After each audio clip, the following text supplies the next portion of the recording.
Igama lami uZama Ngwenya, intombi yakumtimandi. Ngokomsebenzi-ke ngiyi-social media influencer.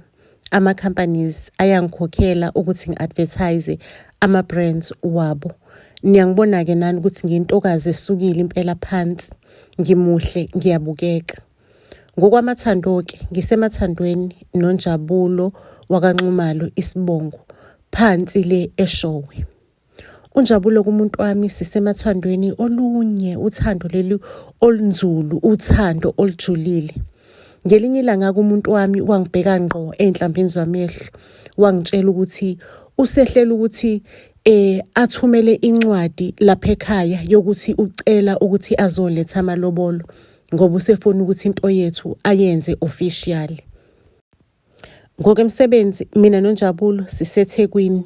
Adilike kuNjabulo ayeShowe ayobika udaba, afika ahlala etafuleni-ke laphayana nobaba wakhe omzalayo, masephinda ahlala nobaba omkhulu uNqikimani, abatshele ukuthi sekukhona le ntokazi yakaNgwenya eyithathile inhliziyo yakhe.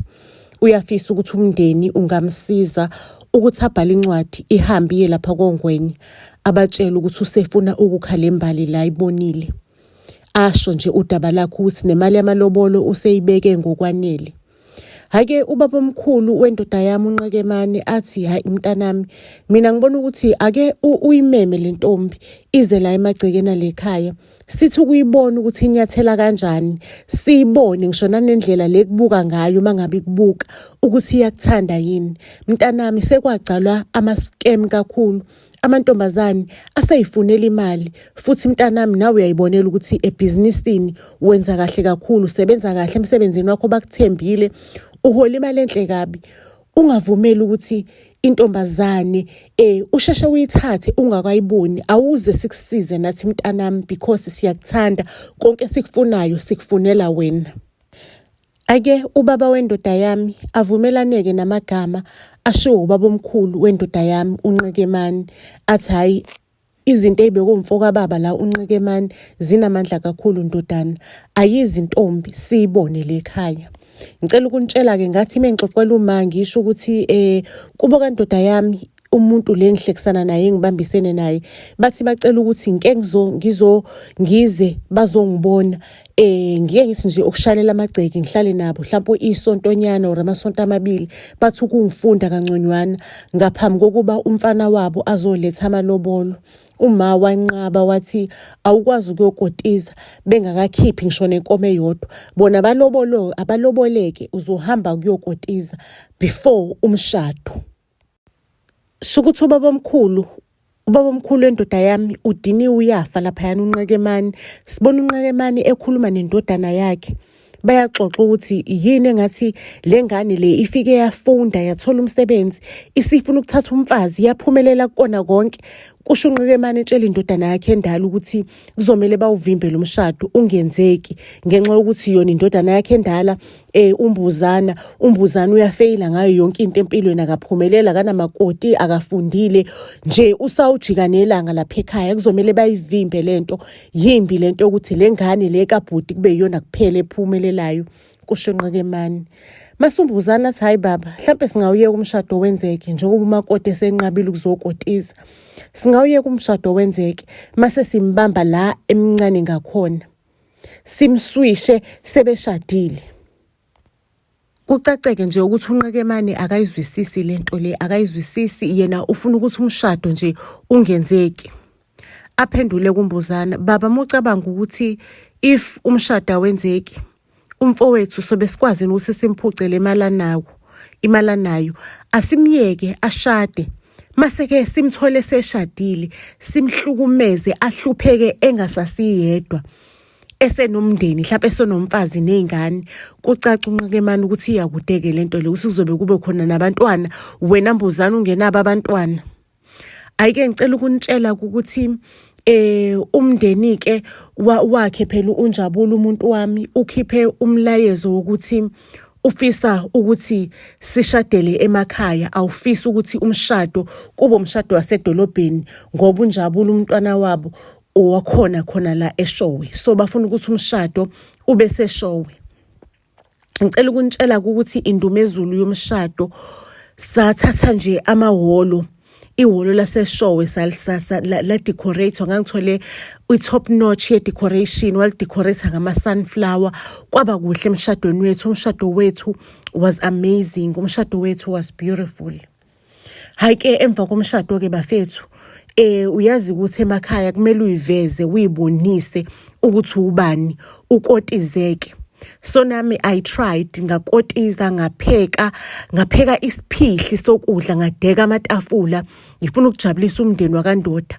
Kwathi la sengiwubizile wonke usuhlele ematafuleni, ngathi ngicela zivala amehlo sikhuleke. Ngathandaza-ke mina into abayiqalayo nokuyibona, into abangayazi, ngoba bona bazi ukuthi uma bekuthandaza kumele kiwe emsamo kushiswe impepho. Abayazi nje indaba yokuthi kuthandazwe nje.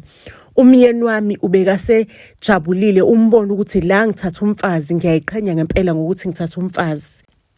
Emva kokotizake sisuke-ke manje showe, sesiwenzile umsebenzi wethu. Nami ngiyacabanga ukuthi sengiligainile uthando emzini wendoda. Ngiyacabanga ukuthi nje bazizwile uthando lami ngoba ngenze ngawo wonke amandla ami ukuthi ngibanikeze uthando.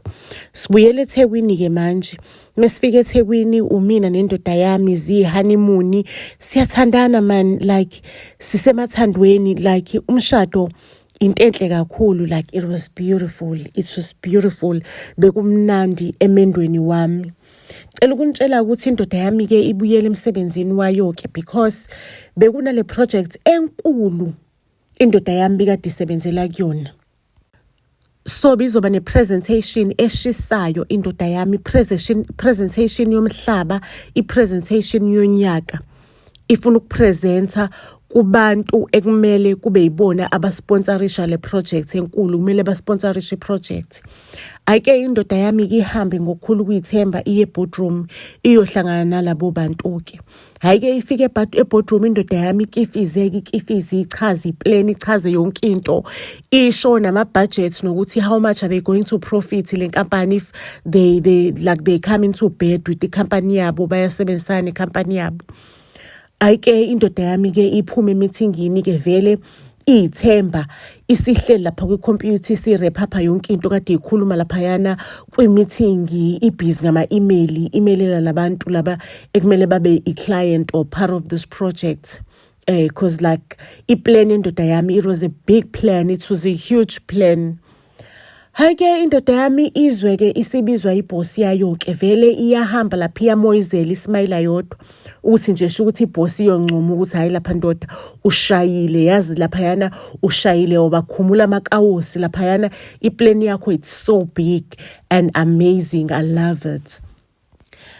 Ake umuntu wami ahlale phansi-ke nebhosi yakhe.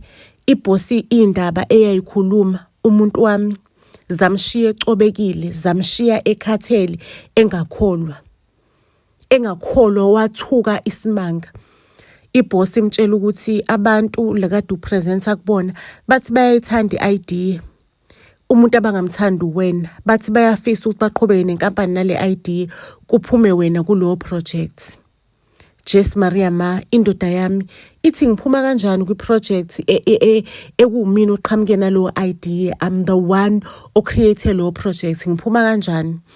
Ithi bossi, mfethu ngizocela ngoba phela i-client leli, ngizocela ukuthi uphume because bathi ngeke baze basayine if when you're still part of the project. So ngizocela ukuthi uphume because whatever ideas oqhamuke nawo kufana ukuthi ama-ideas e-company, because wena umuntu we-company and you are being paid by i-company. So ngizocela nje ukuthi uphume kwi-project. Indoda yami mangabe ifika endlini ibiphatheke kabuhlungu, umbona umuntu ukuthi i-stress simbambile, inkwantalala inzima. Hey, nakumina kwakubuhlungu, inhliziyo yami inqenqetha ngibona indoda yami ikuleso simo. Kuthe kusenjalo kwangena ucingo. Ubaba omdala unqekemane emakhaya. Athi hawu ndodana, ngithange ngibuze phela besisaba ukukufonela sikuphazamisa honeymoon. Kuhamba kanjani indodana? Ngithi umuntu akakufonele phela nguyihlo ndodana, ngicheck ukuthi kuhamba kanjani. Hey, indoda yami velane ikhiphe lonke usisi kubaba omdala unqekemane, ikhiphe bonke ubuhlungu ebuzwayo.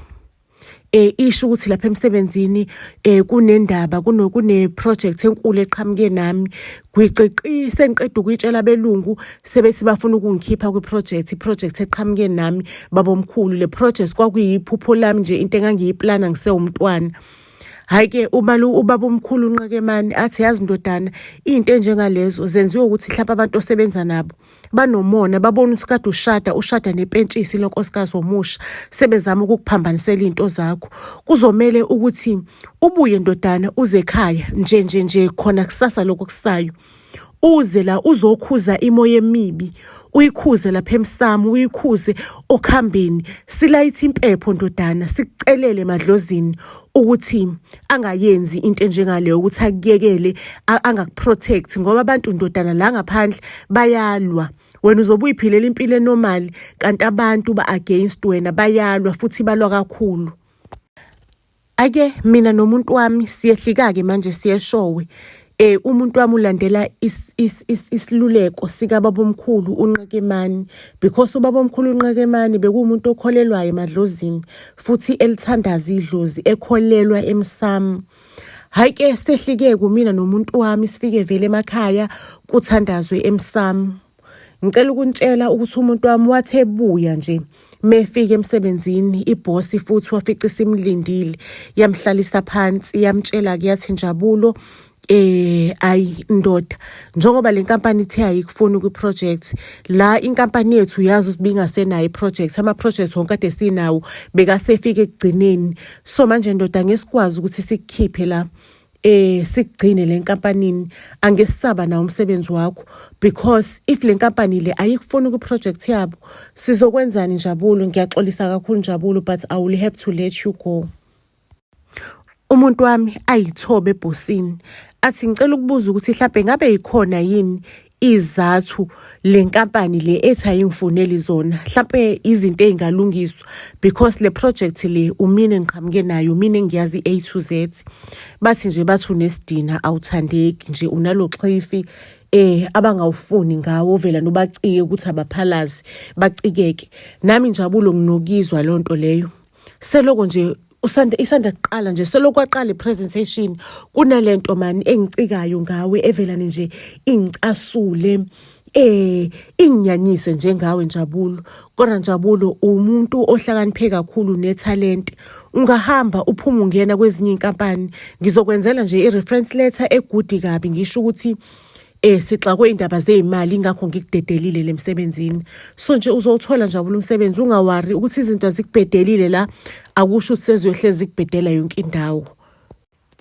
Inkwantalala yamphatha umuntu wami, yamphatha kakhulu esehluleka ngisho nokuyibamba umbone ukuthi ikhanda lakhe lihlangahlangene because bekahamba yofuna imisebenzi kwezinye indawo nakhona bafike nje bamtshengise elinye iside labo engathi nje unesicefana nakhona kube ngathi unesicefana unesidina kubona labantu. Ngicela ukukutshela ukuthi umuntu wami wastresseka kakhulu waze wakhuluma nomalume ubaba omdala wakhe uNqekemane ukuthi baba konke lengisi ngivela khona ngqonqoza khona kuthiwa nginesidina. Baba akukho leni ngangisa khona wena nobaba nihambe niyongiphalazisa kuphume lesidina ukuze ngikwazi ukuthi ngiphinde ngibuyele emsebenzini ngithola umsebenzi. Ngiyazi-ke baba Nqekemane ukuthi ubaba wami ongizala eswini imithi akakholelwa kuyona akasebenzi ngayo. So manje mina ngisenkingeni ukuthi sengiphila nesidina ngihamba nesidina ngiyasaba ukuthi nonkosikazi wami uzoza ngilahlekele. Ngizocela baba uNqekemane ungisize ungitholele umuntu ozongiphalazisa. Athi uNqekemane hayi mntanami kuyomeleke wehle uze la emakhaya udilikeke lento siyisebenzeke sidile nayo. Hawu umuthi wesichitho uxhaphakile la ekhaya eshowe. Isichitho nesidina singasikhipha khona manje. Khuleka emsebenzini wakho ibona bazosebeyifunela wena. Phela ngane mfethu wena ugraduateile unezitifiketi unamajazi une-experience unakho konke. Ayikho nje into abantu abangaxoshela yona. Kumele nje wehlike uzophalaza. Lingishaye kancane kuvalo ukuthi simthemba kanjani kena ubaba omkhulu uNqekemane because umndeni kugcineni Ake kodwa-ke sikhukhuleke siye emakhaya. Ila inkinga zaqala khona ngokuphindaphindelweni. Ngicela ukunitshela ukuthi mangabe sifika-ke le emakhaya-ke indoda yami vele ithemba layo isilibeke kunqekemane, iyazi ukuthi ithemba likunqekemane. Hhayi-ke unqekemane ubhizi uyehla uyenyuka nayo uyayiphalazisa ini utshena indoda yami ukuthi this thing is a process. You don't know ukuthi abantu ade usebenza nabo sebekusebenzisa isikhathi esingakanani, so lento le kuzomele udile nabo nayo uyinikeze isikhathi before ubuye uhambe ufuna amatoho. Ngoba abantu baney'nhliziyo ezimbi la ngaphandle. Hhayi-ke sihleli-ke laphayana emakhaya, nami akusasebenze kahle because ngiyi-influencer, ngisidakhele emakhaya, ngisidakhele indoda yami. Seliyaqala manje usizi impela nje, sekuba nama-cracks usizi seliba khona. Ayike umbuzana aphinde abe nengxoxo nobaba wakhe. Athi baba uNqekemane, ubaba wakhe esho ukuthi umbuzana, uyabona ukuthi ingane yamfowenu le sesiyibambe ngesandla-ke manje isila kade sifuna ukuya khona. Yabona-ke manje sekumele sishayelele isipikili sokugcina, simzwise ubuhlungu bokugcina lesiyomhlaphaza khona kuphele lonke ithemba. Angabi nethemba lokuthi uyokavuka empilweni.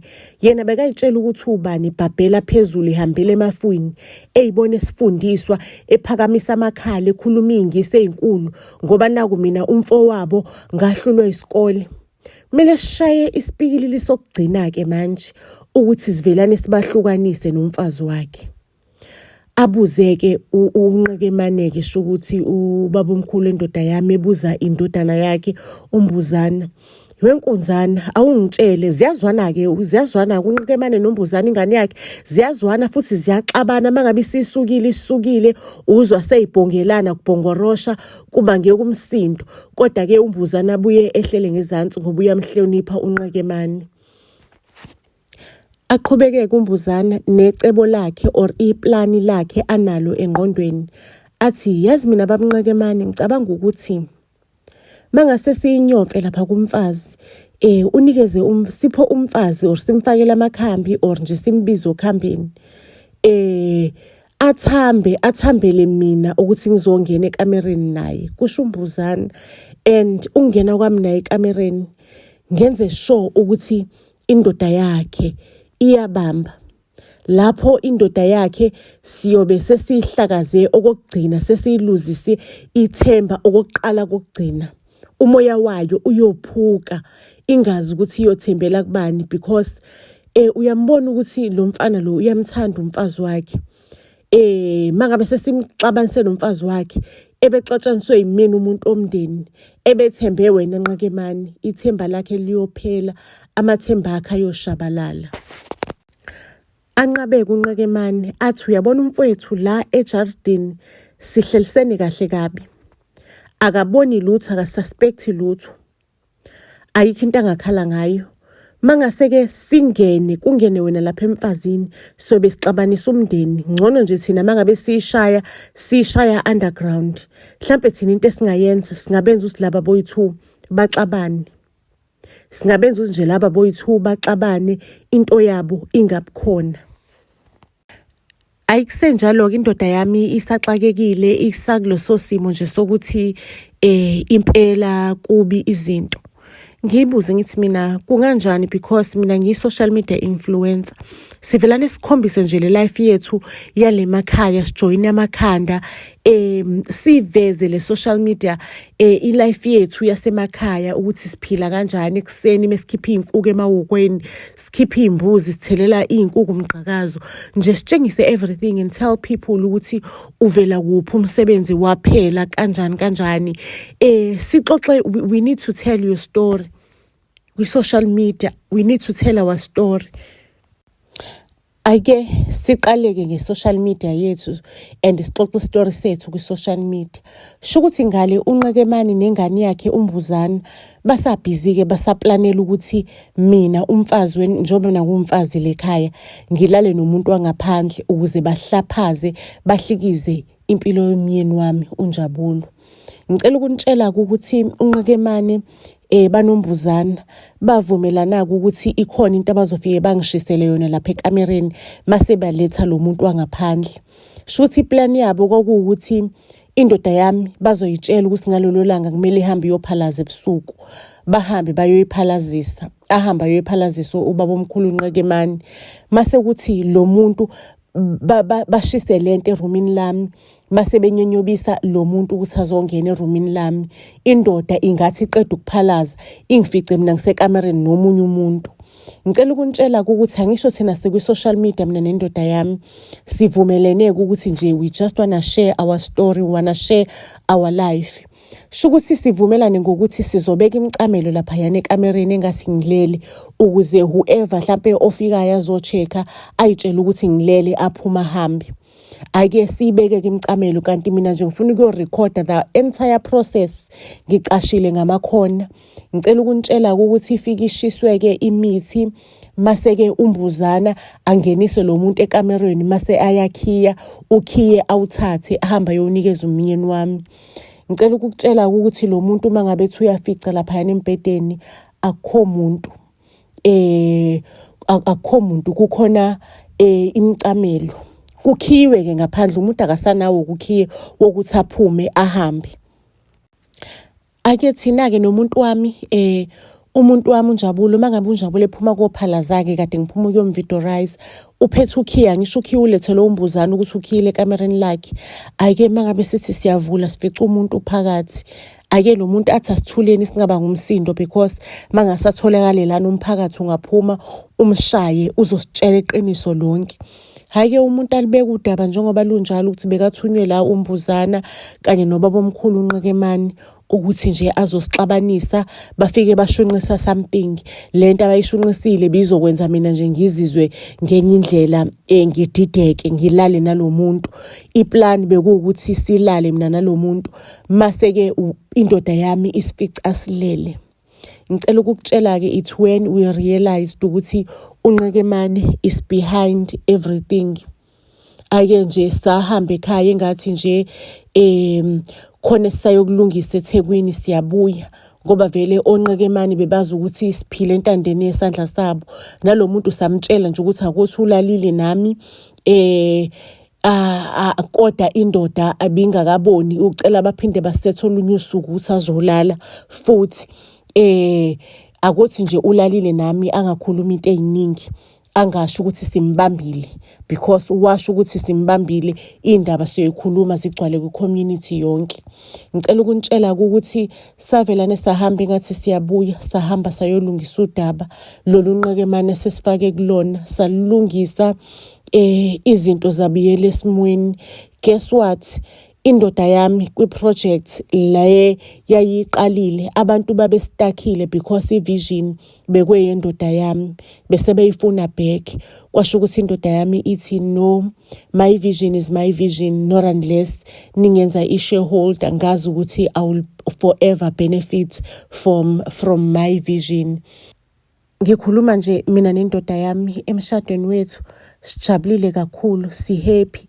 Siyazi ukuthi umshado uyaqiniswa, umshado uyabiyelwa. Uqinisa ngaloko okholelwa kukona, ubiyela ngaloko okholelwa kukona. Thina sikholelwe emthandazweni ke. Savuka nje sayibamba sayithatha, sawuqinisa umshado wethu ngomthandazo, sawubiyela ngomthandazo because it's where la esithola khona i-protection yethu.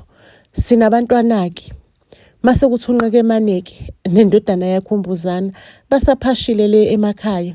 Ubaba wami because bekangasenayo ubaba wendoda yami because bekangasenayo umfazi emakhaya, samlanda ke naye samtholela nje okwexhokovanyana lakhe ukuthi naye ahlale la eThekwini abeseduzane nathi. In fact nje samakhela i-outside building la ihlala khona, wahlala nathi ukuze naye aphumule imbiza nezinkamba nemithi yaNqekemane. Nje nokuthi uNqekemane ehleze emdwebele uzungu lokuthi ufuna ukuqeda ngaye. Impilo yinhle, impilo imnandi. Sijabulile mina nomuntu wami nomndeni wami. Buzz SA to all social media platforms. Ngizosibeka lana namhlanje story sethu. Ningakhohlwa ukuthi nisfollowishe on our YouTube channel Buzz SA. Siyanthanda kakhulu.